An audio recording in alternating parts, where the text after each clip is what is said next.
থালিটা দেখে নিলে তো রান্নাগুলো কি করে করেছি এবার দেখো।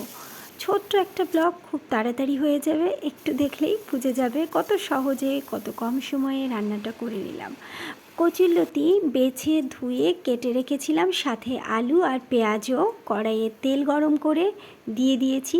কচুরলতি, পেঁয়াজ, আলু, কাঁচা লঙ্কা, লবণ, হলুদ দিয়ে ঢেকে ঢেকে ভেজে তুলে নিয়েছি এবং কড়াই পরিষ্কার করে ওই কড়াইয়ে তেল দিয়ে দিয়েছি দুটো তেজপাতা, শুকনো লঙ্কা, গোটা গরম মশলা, পেঁয়াজ কুচি, আদা রসুন কুচি এবং আগে থেকে গুলিয়ে রেখেছিলাম জলের মধ্যে দিয়ে কাশ্মীরি রেড চিলি পাউডার, জিরে, ধনে গুঁড়ো আর হলুদ গুঁড়ো, সাথে দিয়ে দিয়েছি চেরা কাঁচা লঙ্কাও।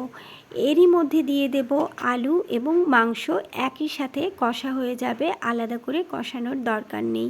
একটু নাড়াচাড়া করে দিচ্ছি ঢেকে, সাথে একটু পেঁপে দিয়ে দেব। আমার পেঁপে আলু দিয়ে মাংস খেতে বেশ ভালো লাগে, ঝোলটাও পাতলা পাতলা রাখি। তো দেখো এটা একসাথেই কষানো হয়ে যাচ্ছে, তো দিয়ে দিলাম। কষানোর পর একটু দই, এবার এটাকেও একটু নাড়াচাড়া করে কষিয়ে নিয়েছিলাম। আর দিয়ে দিচ্ছি ঝোল। ঝোলের জন্য একটু বেশি জল দেব, কারণ আলু পেঁপে দুটোকেই ভালোভাবে সিদ্ধ হতে হবে। দেখেছো লবণ দিতেই ভুলে গিয়েছি, সিদ্ধটা হবে কি করে। এরপর লবণ দিয়ে আবার ঢাকা দিয়ে দিয়ে চেক করছিলাম যে আলুগুলো আর পেঁপেগুলো গলেছে কিনা। কটা পেঁপে আর আলু আমি একটু গালিয়েও দিয়েছিলাম। মাংসটা ঝোলঝোলি রেখেছি। এদিকে বাসন্তী পোলাও দেখো হয়ে গিয়েছে। কাজু, আমন্ড, পোস্ত, চারমগজ ভিজিয়ে রেখেছি। এদিকে টমেটো আর আদা এর মধ্যেই কিন্তু ওই ভিজিয়ে রাখা জিনিসগুলো, আর সাথে কাঁচা লঙ্কা দিয়ে ভালো করে মিহি একটা পেস্ট করে নিয়েছি।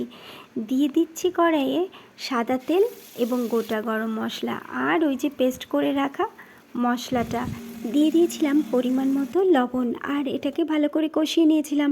এই সময় মোবাইলটা হঠাৎই গরম হয়ে যায়। এই ধরনের প্রবলেম আমাকে প্রতিদিনই ভিডিও করার সময় ফেস করতে হয়।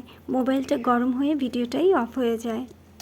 তো কষানো হয়ে গেলে আমি পনির দিয়ে দিয়েছিলাম এবং পরিমাণ মতো ঝোল দিয়ে নাড়াচাড়া করে লাস্টে ক্রিম আর কসুরি মেথি দিয়ে নামিয়ে নিয়েছিলাম।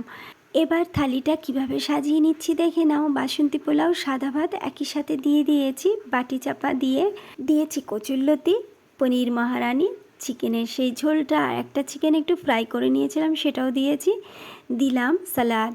তো আজকের এই ছোট্ট ব্লগটা, রান্নাবান্না, থালি সাজানোটা তোমাদের কেমন লাগলো জানিও। ফিরে আসবো অন্য কোনো ভিডিও নিয়ে অন্য কোনো সময়। এখনকার মতো টাটা।